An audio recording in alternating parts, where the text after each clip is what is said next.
ভুয়া প্রধানমন্ত্রীকে ভুয়া স্লোগান দেওয়া যাবে, যাইতে পারতে হবে। হুমকি দিবেন, আওয়ামী লীগের মতো আপনার পতন হবে। একদম সিম্পল জিনিস।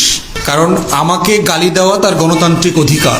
আপনার যদি ভালো না লাগে, রাজনীতি করা বাদ দিয়ে ওকালতি করতে হবে। আপনি লন্ডনে ফিরে যান, যে শিলং থেকে আসছেন উনি শিলংয়ে ফিরে যাবেন। রাজনীতিবিদদেরকে সব ধরনের গালি দেওয়া যাবে। প্রেসিডেন্ট, প্রাইম মিনিস্টারকে আলু মারা, ডিম মারা, টমেটো মারা, ময়দা ছুঁড়া মারা, এগুলো খুবই কমন প্র্যাকটিস। প্রথম কথা হচ্ছে, রাজনীতিবিদদেরকে ভুয়া ভুয়া স্লোগান দেওয়া যাবে। যেমন ধরেন, আপনি যদি আমার আইডিতে যান, আপনি প্রত্যেক দিন দেখবেন মানুষ কি পরিমাণ আমাকে গালাগালি করে। এবং আমার অ্যাডমিনকে আমি বলে দিয়েছি যে কোনো গালাগালি ডিলিট করা যাবে না। কারণ আমাকে গালি দেওয়া তার গণতান্ত্রিক অধিকার। আমি যদি রাজনীতি করতে চাই, আমার চামড়া এই পরিমাণ মোটা কইরা এই চেয়ারে বসতে হবে। এটাই রাজনীতি।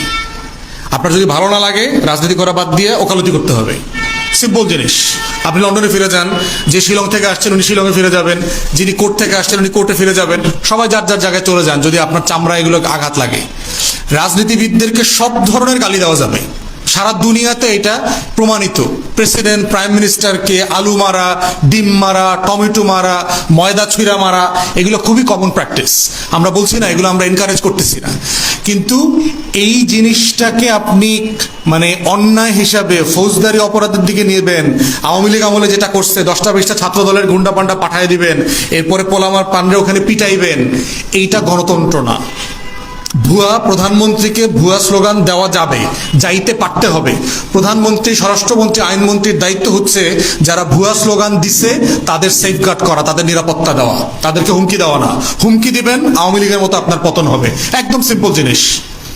মানুষের ভিতরে কষ্ট আছে, এটা বুঝতে হবে যে কেন আপনাকে ভুয়া ভুয়া স্লোগান দিচ্ছেন। অতএব এই ভুয়া স্লোগান দেওয়াটা জাস্টিফাইড, ন্যায্য। তাদের কাউকে বিচার করা, ফৌজদারি অপরাধ, ধরপাকড় করা, এই কোনো দিকে যাওয়ার নাম হলো ফ্যাসিবাদ। অতএব সাবধান, এই দিকে পা বাড়াবেন না। এবং এই দিকে পা বাড়াইলে ভুয়া স্লোগান কিন্তু ঠেকাইতে পারবেন না। এত লক্ষ লক্ষ মানুষ ভুয়া স্লোগান দিবে, স্টেডিয়ামে ভুয়া স্লোগান দেয় নাই, কয়জনে ঠেকাইবেন? কত লক্ষরে গ্রেফতার করবেন? অতএব সারা দুনিয়ার প্র্যাকটিস, আপনি কাজ দিয়া মানুষের ভালোবাসা আদায় করবেন যে কেন আমাকে ভুয়া বলতেছে, নিশ্চয়ই আমার কোথাও গ্যাপ আছে।